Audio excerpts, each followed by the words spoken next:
I haven't heard any message about this transaction. Should this actually be what's happening, it basically means that the attempts by the American political establishment to strong-arm ByteDance into selling the company has failed. It seems likely that there's going to be another extension, would be my guess. I think it must be one of the packages of the negotiations between these two governments. So the lesson coming out of all of this is likely to see national and regional sensibilities around data sovereignty reinforced. I also think it lays out the framework about what might happen in the future with other tech companies in China. The Chat Lounge. Chat Lounge. Chat Lounge. The Chat Lounge unpacks views and opinions on hot issues in a more casual way.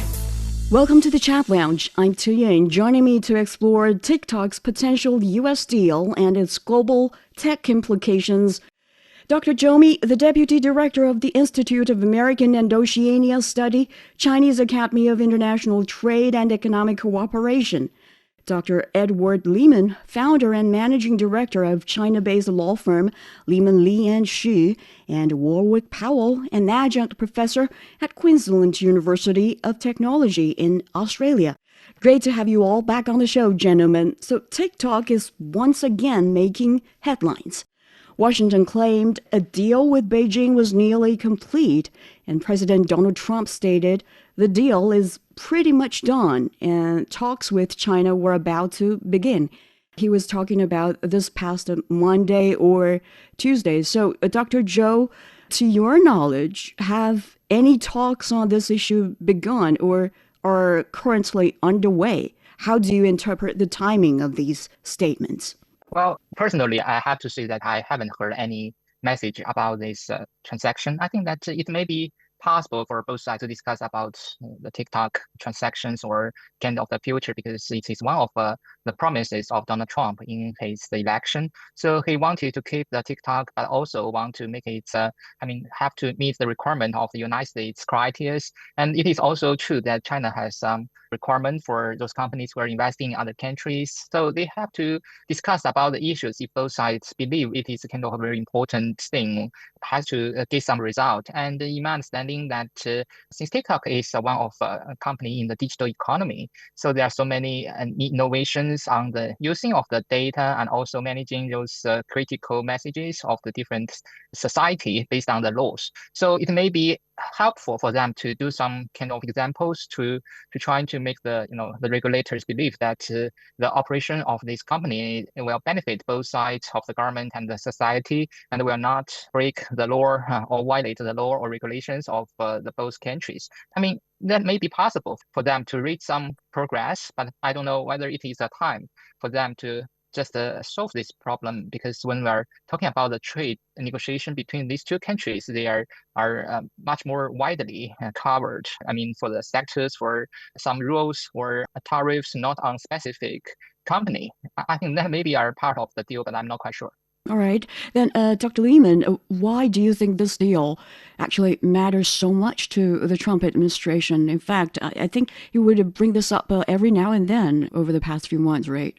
Yeah, I mean, it means a lot to him. I think that TikTok, like it or not, actually helped him to get elected. I mean, he reached out to social media, which was unusual. And, for a guy that's his age, kind of non-conventional.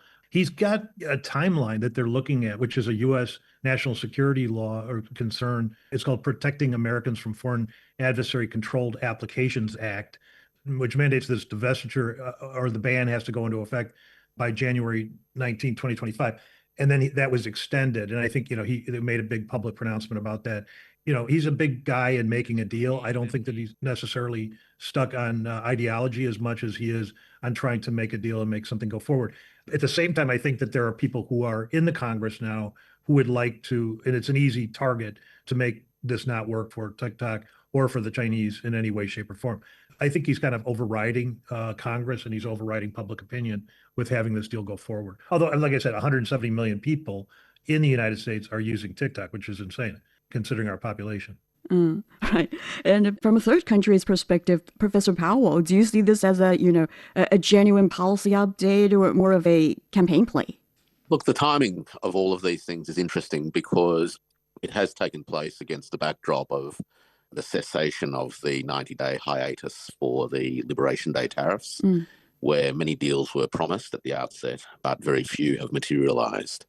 We've also seen many promises about the state of so-called tariff negotiations between the United States and China over the course of the last 6 weeks or so, which have tended to overstate the extent to which there has been progress made on matters of serious substance. And perhaps this speaks a little bit to a political culture and a communications practice in the United States, which is to speak in hyperbolic terms and to also seek to front-run potential discussions or negotiations with a view to shaping expectations and shaping those negotiations themselves.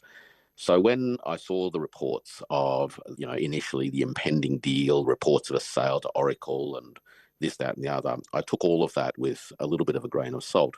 And of course, we've seen reports that have since been denied that ByteDance was developing a US-specific set of applications. And again, there seems to be a lot of noise surrounding this particular deal, but my own sense is that it is unlikely to reach a resolution all by itself until and unless it becomes part of a wider set of deliberations. Indeed, it takes two parties to make a deal, particularly in this case.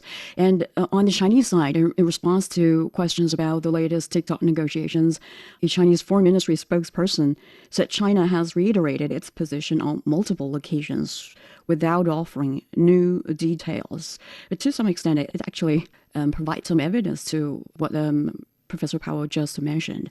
So, Dr. Zhou, can you refresh our memory? What exactly is China's official stance on the TikTok situation?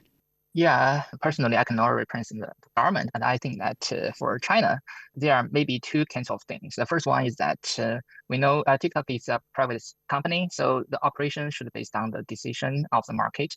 Maybe it is true that all the government have different regulations, but we want, support the decision of the private sectors themselves. So I think that fairness would be one of the principles. We support these companies to operate in a fair base and not be discriminated by just the nature or owners come from China.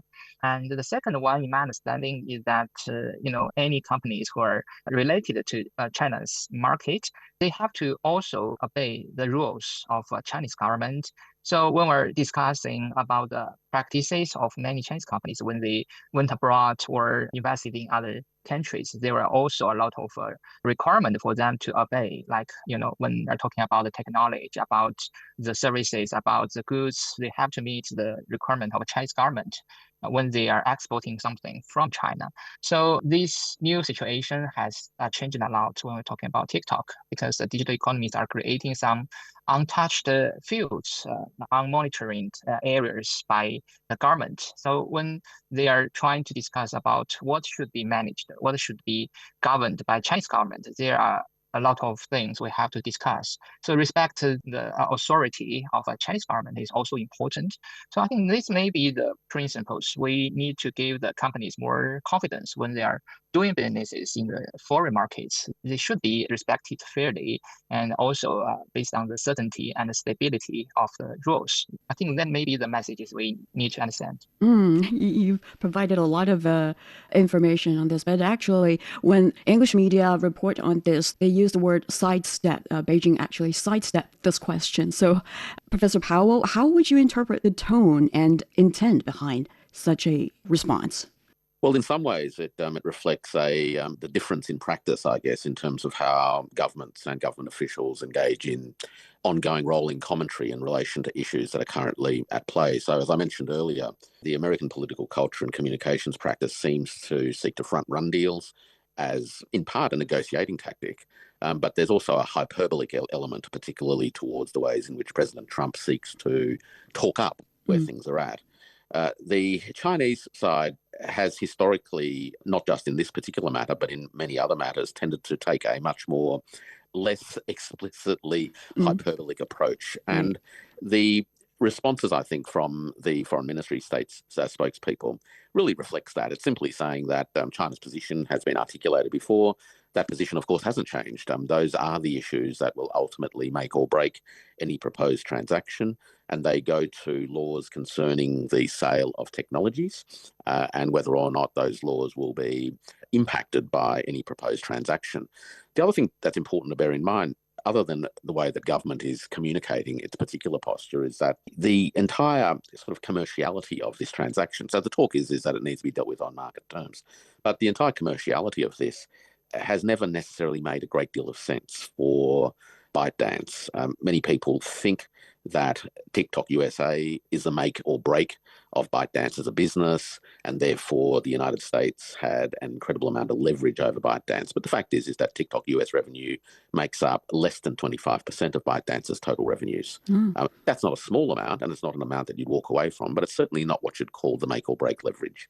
And so I think the situation is caught up in both some hyperbolic elements as far as American leverage is concerned, some aspirations from an American president who seems to be desperate to cut deals and be seen to be making deals, when in fact these are much more complicated than the issues first appear, and a Chinese government that's playing very much a dead bat response, not only on this, but on just about all of the other issues that are currently in the air with the United States. And like you earlier mentioned, that TikTok was reportedly developing a new version of its app exclusively for the U.S. market, but it's been denied by the company in a statement. The statement was says the reports are inaccurate.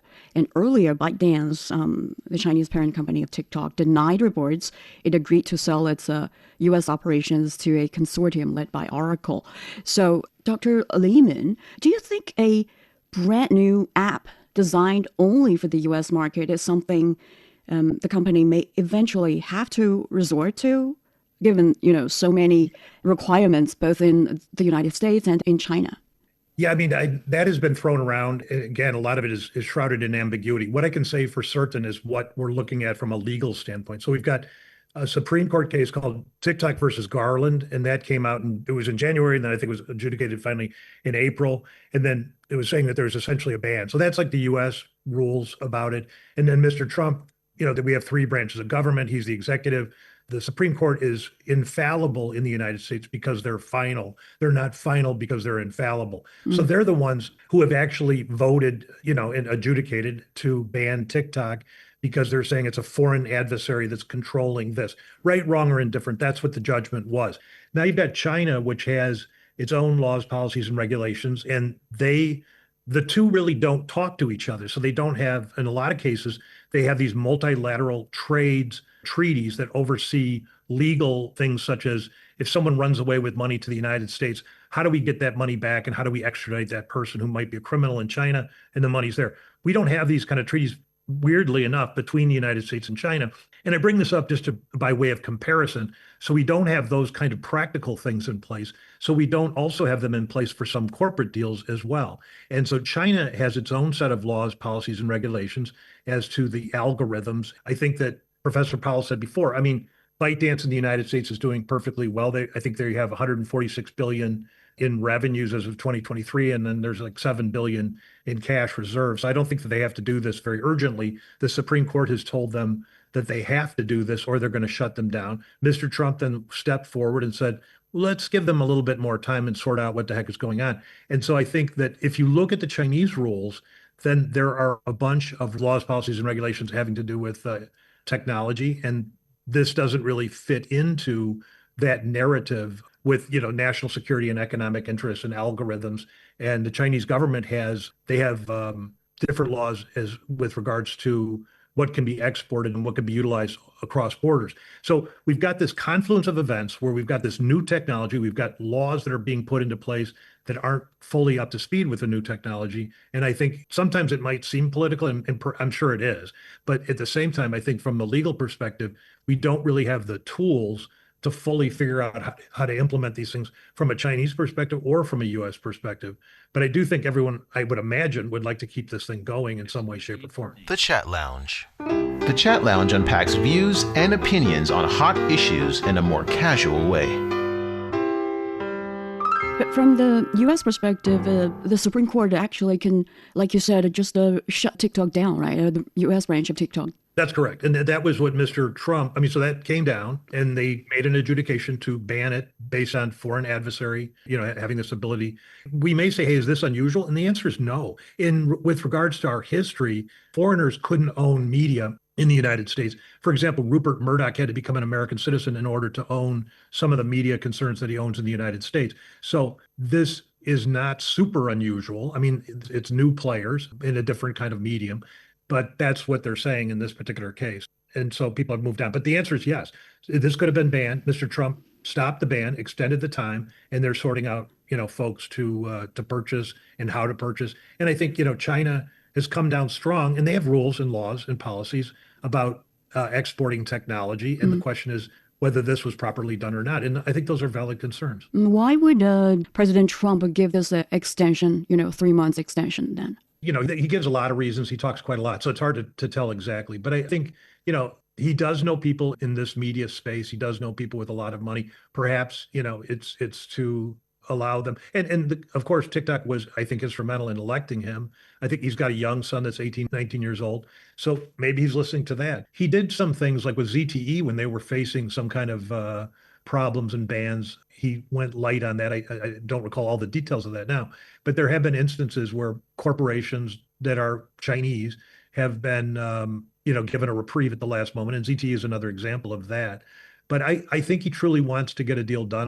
I'm just speculating, but I mean, he likes things to be built and not necessarily tear stuff down, I guess. It's a monolith. I mean, no one can deny that TikTok has changed the shape of social media in the United States and elsewhere. But I think everyone is confronted, not just China and the United States, but with national borders having to do with social media. And I think we've looked at this in other instances with Facebook. Did that have anything to do with, some disruption in the Middle East or in Africa?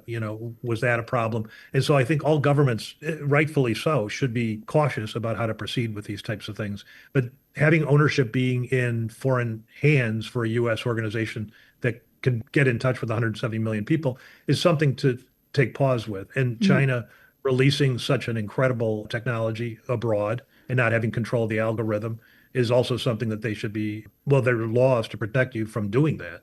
So these are directly at odds with each other, legally speaking. I'm not saying that has come to pass yet, but I think in working out a deal, they have to take those considerations into play. All right. Thanks for explaining this from a legal perspective. And maybe from a technical perspective, Professor Powell, do you see that this developing a brand new app for the U.S. market would be the only or ultimate choice for TikTok or ByteDance eventually? Well, look at it like this.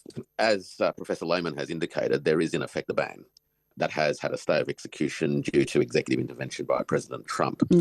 A ban, should it come into effect, affects the company's revenues, and those revenues make up between 20 to 25% of the company's global revenues and falling as a proportion. So it's not a small amount of money, but should TikTok or ByteDance do nothing and the ban comes into effect, the company will survive. And in fact, the company will continue to prosper in non-American markets. The political downside for the Trump administration is not only the reputation around the president as a deal maker, but I think more importantly than that is there is going to be over 100 million very disappointed and angry app users. And I don't just mean young people who use it for, sharing social related things, but in fact, the app itself has become quite an important part of cultural production, small business marketing, and the livelihoods of many individuals in the United States. So there's actually an economic cost to the United States, and as a result of that, a political cost to the administration.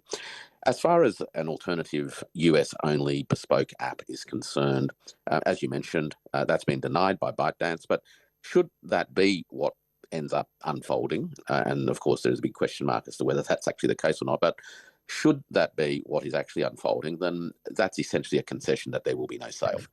The only reason why a bespoke US-only set of algorithms and applications will be developed is because there has been a total rejection of any sale of the existing technological infrastructure, and it would be, in effect, a recognition by both sides of this equation that a sale will simply not proceed.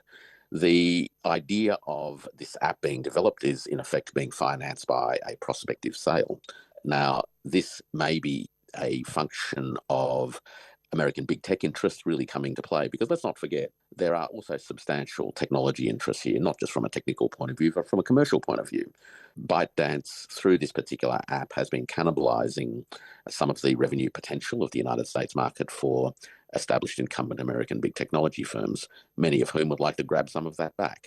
So we have an intersection, if you will, of American political considerations, American big tech commercial considerations, and ultimately both political and commercial considerations on the ByteDance side, where, in my view, the commercial downsides are undesirable but ultimately manageable compared to the sale of a technology.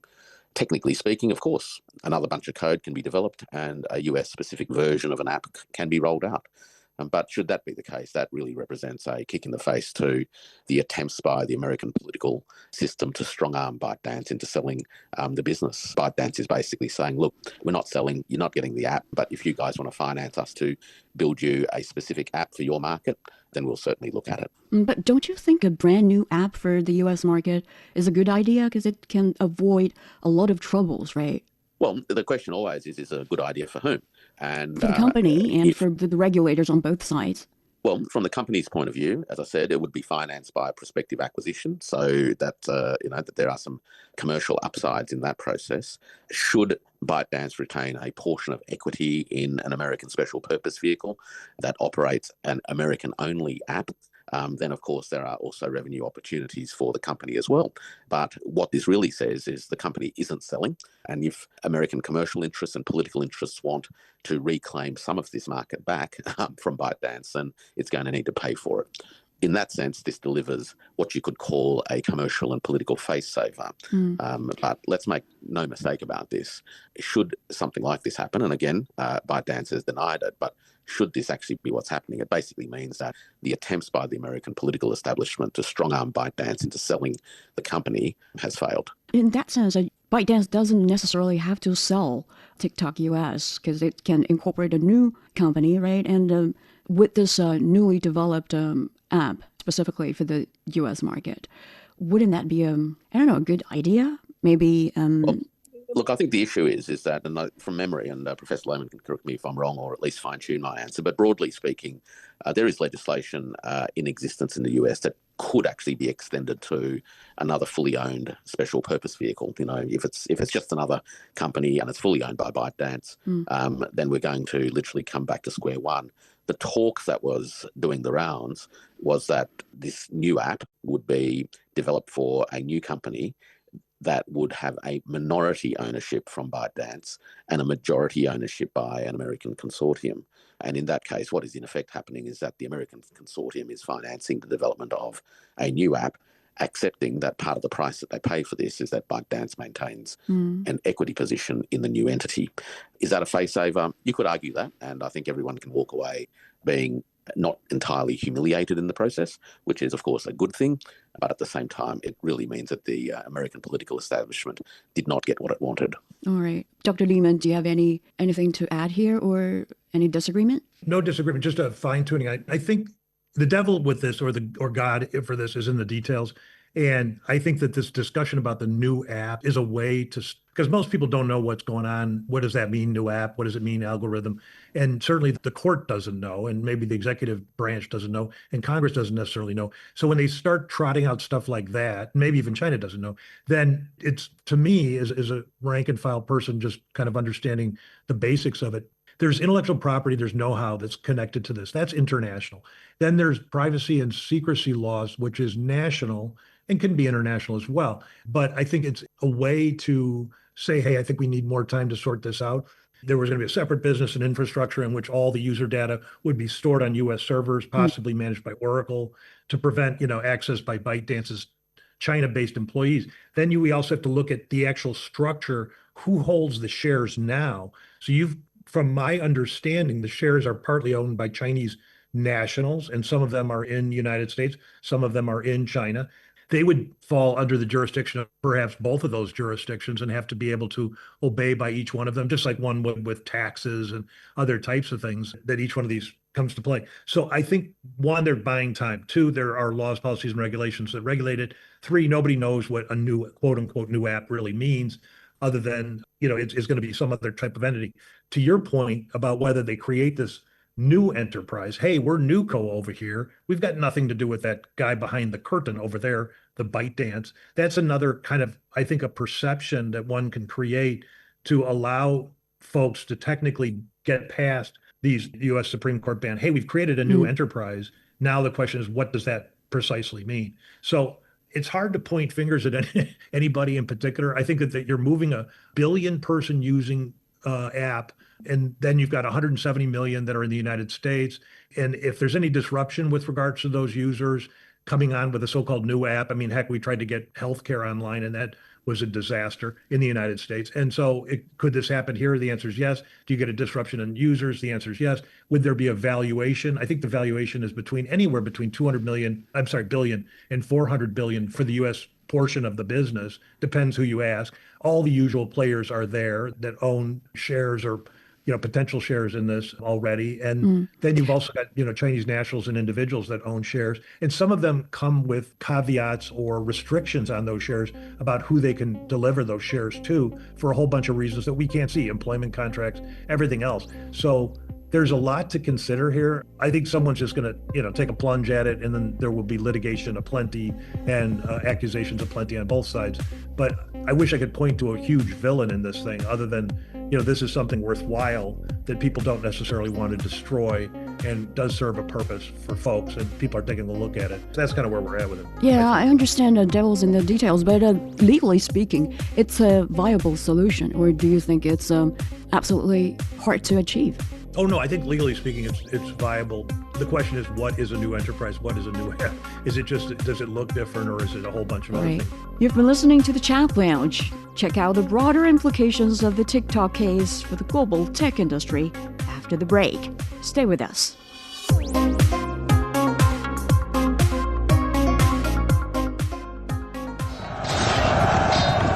The best military commander is not he who fights 100 battles and wins every one of them. The best military strategy does not lead to the desiccation of the enemy's capital city. Decoding the Art of War will help you understand why there's no art in war and how Sun Tzu stayed undefeatable using the science of war, with fun stories and insightful breakdown of famous battles. Find Decoding the Art of War wherever you listen.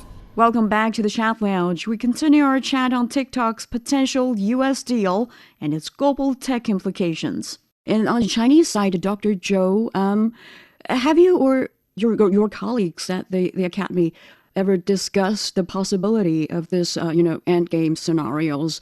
Which one would be the most likely or most feasible solution then? Well, I haven't discussed this problem with my colleagues. I think that may be possible for us to look at some of the suggestions that TikTok is trying to evolve according to the requirement of this local government in different countries. The ownership is a problem, but also it is even more important about the spirit. The spirit of this company is trying to give the people some platform for them to do businesses, to contact with each other, discuss about different issues. But when it's become our base of the network, it has a lot of new requirement and more things will be done according to the change of this technology, or they are using some artificial intelligence. So personally, I would say that it is kind of a very good innovation for the company who do businesses with the market and the government. So I hope that they can still stick to the position in the United States. I hope that is also our start. Maybe it's not only the only one who are doing this, and they are encouraging more companies to doing similar things. But it's providing some new ideas of this technology. So I think that may be my willingness that they can do more to still provide more innovation space for the people of the United States. And actually, if United States want to have a separate requirement for this company, they need to adapt to this situation. But also, there are so many new things that are not finally decided by the laws and the regulations. So it's still be possible for them to follow the requirement, or maybe the governments can change some of the requirement, or they can do more innovation about the management level. Like what kind of innovation? For us, when the requirement about the ownership and also something to do with some management or other issues, I'm not quite sure whether they can do that, but maybe they can separate it. Yeah. So actually, that may be possible for just a requirement of the regulations and together with different practices and profitable ways of doing business still. I assume that can be achieved if both sides of the US government and the company, TikTok, have discussion on the possibilities and what they really want. But it's not that easy. What kind of results can be achieved? Can you be more specific? Under the U.S. TikTok ban bill passed last year, TikTok's Chinese parent ByteDance must reduce its ownership below 20%, and the U.S. operations must sever coordination on algorithm and data sharing practices. Do you think those conditions are acceptable to Beijing? I cannot say that the government will have some decision on this acceptable, but because this company is owned by the private sectors, it's not our state-owned enterprises, so there may be some discussion space for the governments. I think that the ownership are just a very meager concept in the modern companies. There are so many kind of practices. They are dealing with the structure of the ownership and operation in a different way. And like some companies are created a certain kind of fund to support the ownership, but also will not interfere with the operation level. I don't think that may be the possible thing if the different stakeholders believe it can be the future of this discussion or negotiation.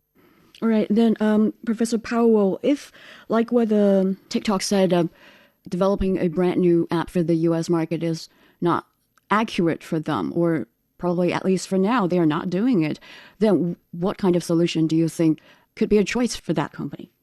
Well, as things stand, should the stay of execution, if you will, not be extended, then the ban would come into effect, and it would ultimately lead to the end of the company's ability to operate in the US market and to generate revenues from the US market.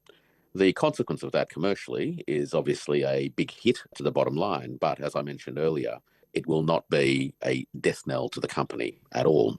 In fact, the company's user base is predominantly outside the United States. What's different about the United States is that the dollars per user is higher in the United States than elsewhere.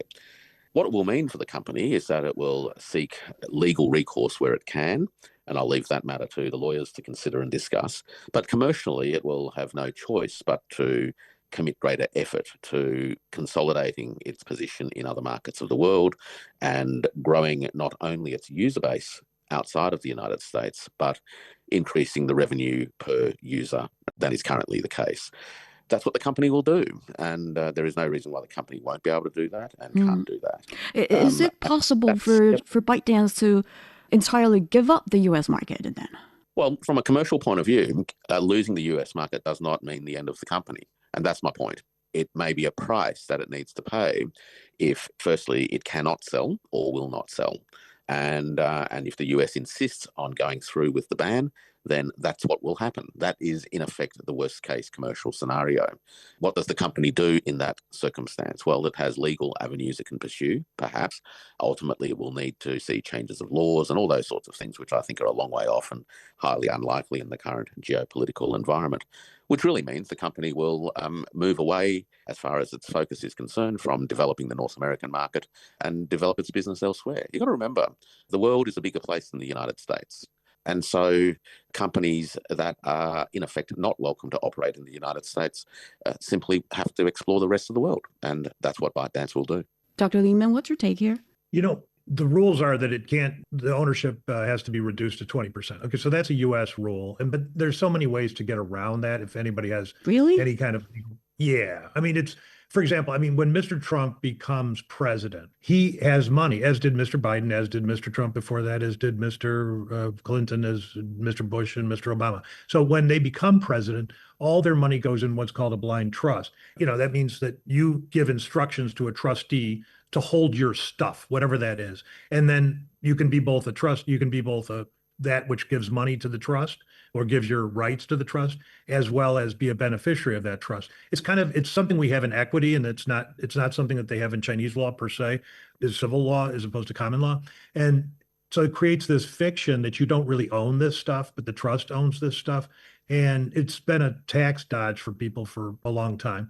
But one can reduce their share and say, I don't own it. The trust over here owns it, but I'm the beneficiary of that trust because I wrote the instructions on how and who can be the beneficial owner of the trust. So the trust is a different person. It's not the same as a Chinese national. It is an American trust, for example. They have a bunch of reasons to, break down the walls perhaps of that trust, but it doesn't necessarily have to be an American trust. It can be in a different types of available to them. But there's a whole bunch of players that are already trying to make that move. General Atlantic and Susquehanna International Group, and Mr. Trump kind of waves his arm and says there's a whole bunch of rich guys that want to buy this thing. So it's not really fully detailed there. But I think that if the Chinese wanted to wink, wink, nod, nod, retain some level, and it would have to be then subject to litigation of this reduction. I mean, to reduce to 20% and to have the same players be beneficial owners of that's possible, and you just have to get decent legal advice to be able to go forward with it. And then the question is whether it'll be upheld in courts, and it should be. I mean, trusts are upheld in courts. That means you don't technically control it. And I just want to remind the listeners that NASPER is a South African company, and they came into our office back in whatever, right, in the 1990s, and in 2001 they bought like 46.6% with a $32 million purchase price of Tencent. I don't know if people know that. But, that was done all very quietly and hush hush. I don't know why. Maybe it was because it was South Africans and it was Afrikaans people, and NASPER was that kind of company. And it's being, their assets are being traded on the Amsterdam Stock Exchange under Prosus is the name of the company. But, this is not super unusual. It can be worked around. I think the Chinese government has showed a certain amount of flexibility with foreign ownership within China. And that was before all the laws were written back in 2001, like I said. So I think they can certainly grapple with it here. It's just more newsy now. Nobody knew what Tencent was going to be back in 2001. Yeah, let me put it this way. Probably you can come up with some structure or solution or idea that how ByteDance can, like you said, circumvent or meet the requirements of the regulators on both sides.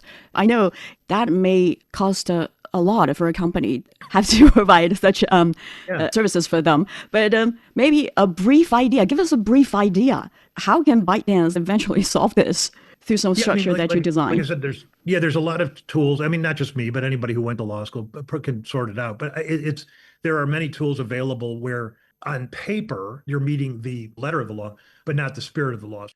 And we've seen this with a whole bunch of different things as well. I mean, where people do workarounds because the laws, policies, and regulations, and you see it in China, and you've seen it in other jurisdictions as well, where they want to have foreign investment in areas that weren't opened. And so there would be workarounds where people would have Chinese enterprises holding whatever the shares. If it used to be to have a certain kind of company, you needed to have majority Chinese ownership, and it had to be a joint venture. And those rules kind of kept changing over the years.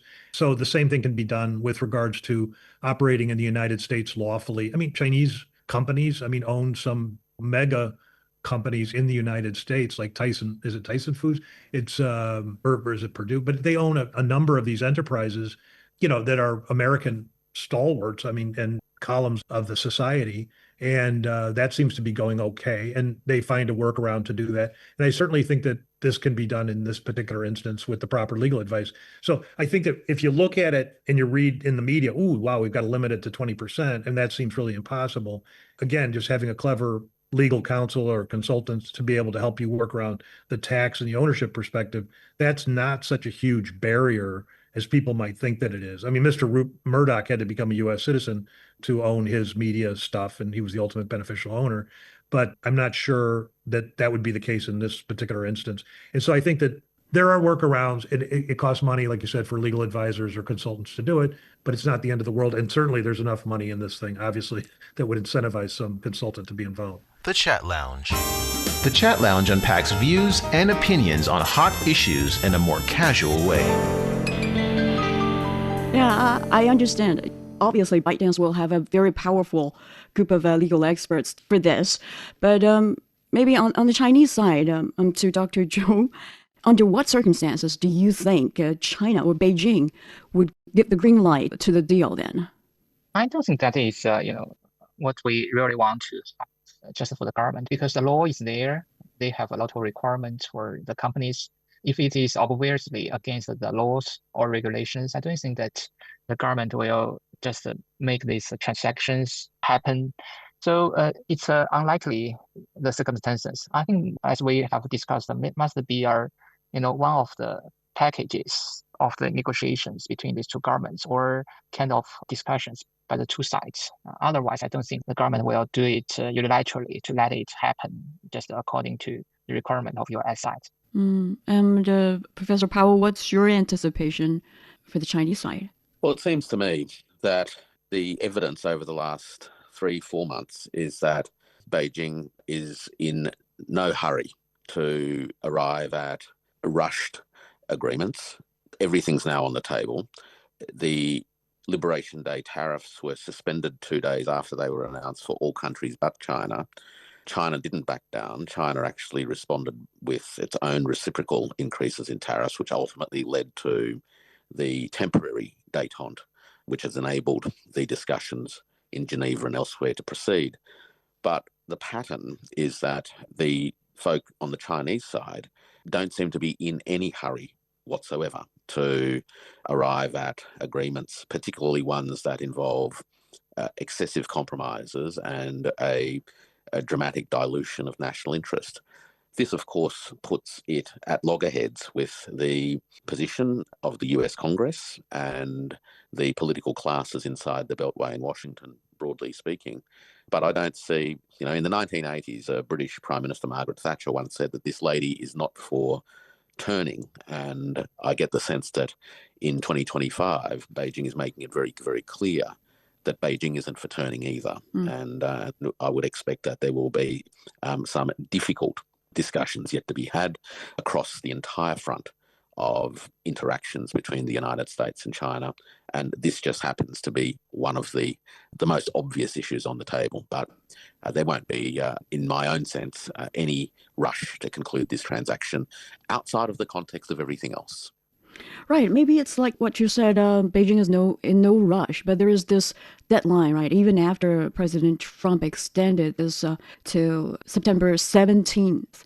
That's in 2 months, a little over 2 months' time. It's also the third extension since he returned to office. So given the repeated delays, if the deal doesn't materialize this time, before the deadline, Dr. Lehman, do you expect another extension or firm enforcement? I think another extension. So, there's been, like you said, 3 extensions. There were 75 days in January 2025. Then there was another 75 days granted in April. And now in June, there's another 90 days. So, cross this line, I'm going to punch you and knock this thing out, right? So it seems likely that there's going to be another extension, would be my guess. And I think, China has got its agenda. I think that this administration, the Trump administration, has to follow the law, which is what the Supreme Court says, but those 9 people can't get out and enforce the law. Mr. Trump has to say to his, U.S. attorney or somebody, go out and enforce this thing. And so that's going to take some time. I don't think he wants to, estrange, he's at the by-elections coming up for his party. And I don't think he wants to blow this thing up. Like Professor Powell said, it's used not just for dancing and for social media, but it's also used to get across some kind of political messages as well to a different group of people. So I think we're going to look for another extension. That would be my guess. Theoretically, this can be pushed, indefinitely. Yeah. Sure. All right. You run into a problem, though. A political problem if you push it, which is the same thing can be said about Mr. Trump that was said about Mr. Biden. You're not enforcing this, that, or the other thing that are on the books, and you're picking and choosing as to what it is that you want your FBI to investigate or you want your U.S. Attorney's Office to investigate. And now he's giving them a pass. So is he soft on China? Is that the kind of message you want in the run up to the mid-elections? Probably not. So nothing's going to happen to him if he does extend it, or to the executive department, and the judiciary can't do much other than go through a series of litigations. But yeah, it's more likely it'll be deferred, and it's left up to people to try to sort out what to do with it. But I think China will hopefully be the net benefactor of what happens, because it gives them a bit more time and flexibility. And I also think it lays out the framework about what might happen in the future with other tech companies in China. Indeed, that's what we are going to talk about now. That's broader implications. There's growing concern in China. The U.S. move would set a precedent for targeting other Chinese tech firms overseas. So, Dr. Zhou, how concerned are you? Well, it's likely that these things will happen not only for TikTok. So for us, I don't think that we will change the laws or regulation of another country that easy. My suggestion is that we can just try to have a better preparation of this mechanism and also follow the laws of the other countries. But if the law is just want to discriminate Chinese enterprises, that is another story. So I think that may be possible that we consider about to improve the China's own regulations on export of the services and also outward investment, and trying to encourage the companies to diversify their investment and trying to understand the different systems and mechanisms, prepare for that. And we are not trying to interfere with another country's laws and regulations.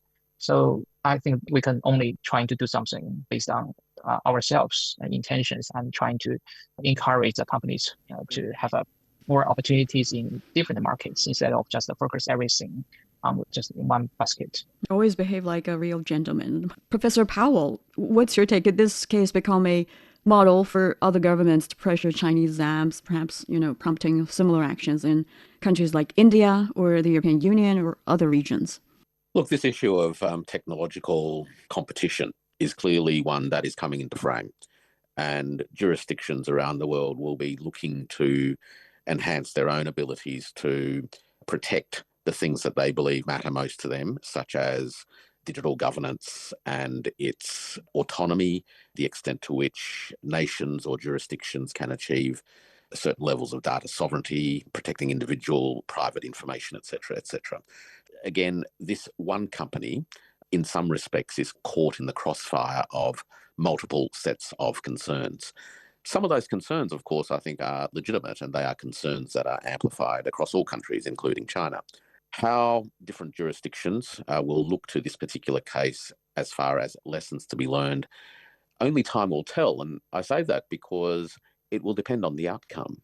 If, for example, ByteDance literally refuses to accede to attempts to strong-arm it to sell, and ultimately, for example, because there's midterm elections coming up in November next year in the US, the administration no longer has the political capability to keep deferring this matter forever, and the ban comes into effect. The question is what judgment does other governments bring to bear on this issue?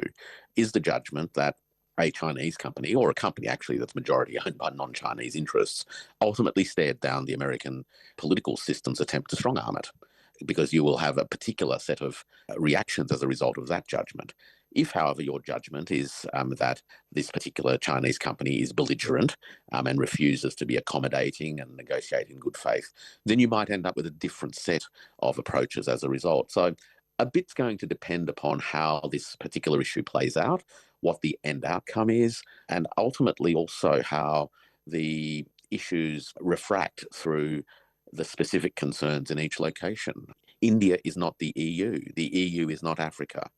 And they will each bring their own sensibilities to the table. So no doubt there will be lessons drawn, but they won't be necessarily universal lessons that will function as a template. You don't think we might be entering an era where every major digital platform must develop multi-sovereign versions to meet the demands of different national governments? That's an unlikely scene.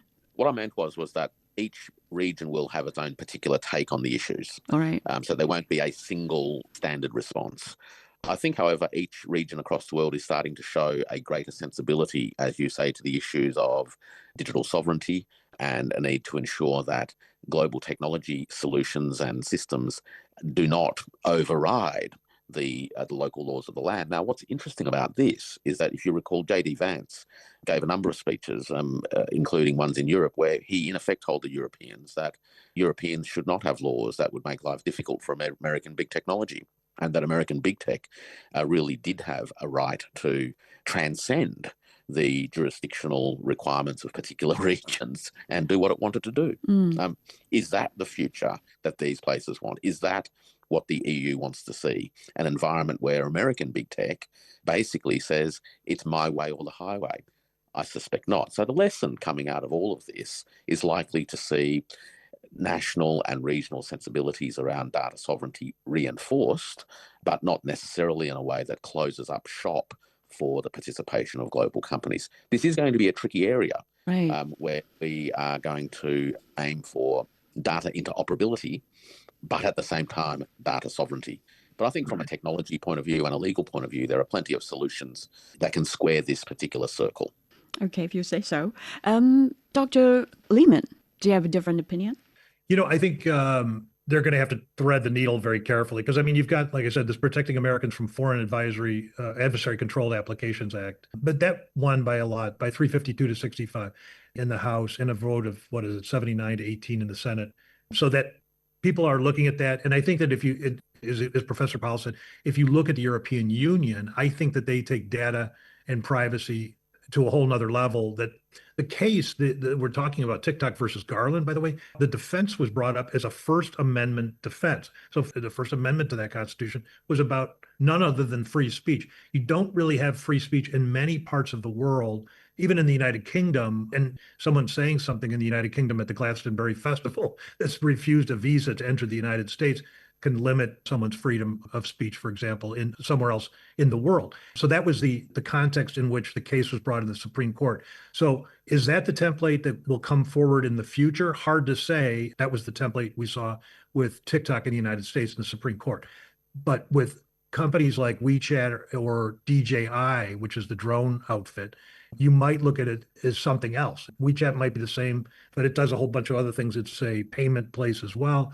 DJI is the drones. And that might have military applications. So that might be different from the Supreme Court's ruling, which just dismissed, the First Amendment challenges with regards to TikTok. So is this a template? If it is, it's kind of a messy one, but it's a signal that, like Professor Powell said, that each of these different jurisdictions is going to look at it differently, and they're going to apply their rules and policies and regulations as to privacy and data privacy and algorithm risks to their own particular jurisdictions. Where they don't have them, like in third world countries or developing countries, then they're going to defer towards whatever the monolithic organization is, whether that would be the United States or China. And then you're going to look at whether the stuff is useful or not useful for folks doing business in sub-Saharan Africa, where maybe the laws, policies, and regulations aren't as stringent as they might be in other parts of the world. So it's hard to say, but I do think it represents a signal or a turning point or a pivot, although I agree with Professor Powell that this is not China making a turn, but it is a pivotal moment, certainly for technology and whether this stuff is going to be adapted on a worldwide basis and whether it makes sense or not. If we look at it in the past, it hasn't been that way. Apple has had its restrictions in different parts of the world. Google has. Some of these other social media platforms have had restrictions in different parts of the world, and the applications are different. You can see that even with multinational corporations. For example, you don't have, and just a hyperbolic example would be McDonald's isn't serving beer in their establishments in the United States, but they do it in Europe. And you're going to have, with technology, just to draw a comparison, people are going to do different things with their laws and with the technology being permitted in their societies or jurisdictions. And this just signals that it's going to be a little bit of a bumpy ride ahead. Right. And last but not least, Dr. Zhou, do you expect China to adopt similar requirements for foreign apps operating inside its borders, especially, those U.S. ones? Well, it's hard to say, but, in my understanding, China will try to improve our own idea or benefits of interest on different issues, including the national security. So honestly, in the previous several years, when we have the trade disputes with the United States, China has changed or improved our laws and regulations accordingly. And we put a lot of new requirements on the behaviors of the enterprises and a lot of activities. So we know that artificial intelligence and also, the digital economies are expanding the boundaries a lot. So we are trying to follow the interest of China and also trying to improve the system. So I think that our promises is always there. We want to open our market wider and wider. But in this regard, I think that it's also natural for China to consider about our own benefits and interest, especially when the time has changed, when there are new practices by other governments has changed the competition scenarios. So this will be possible factors that will affect the decisions of Chinese government on the different issues. All right, on that note, we've come to the end of our chat for this session. Many thanks to Dr. Zhou, Deputy Director of the Institute of American and Oceania Study, Chinese Academy of International Trade and Economic Cooperation. Edward Lehman, founder and managing director of China-based law firm Lehman, Lee & Shi, and Warwick Powell, adjunct professor, Queensland University of Technology in Australia, for sharing your insights. The show is available on all major podcast platforms. Please email us your comments at radio@cgtn.com. I'm Tuyin. Thank you for listening. Join us again next week for more chat at the Chat Lounge. Goodbye.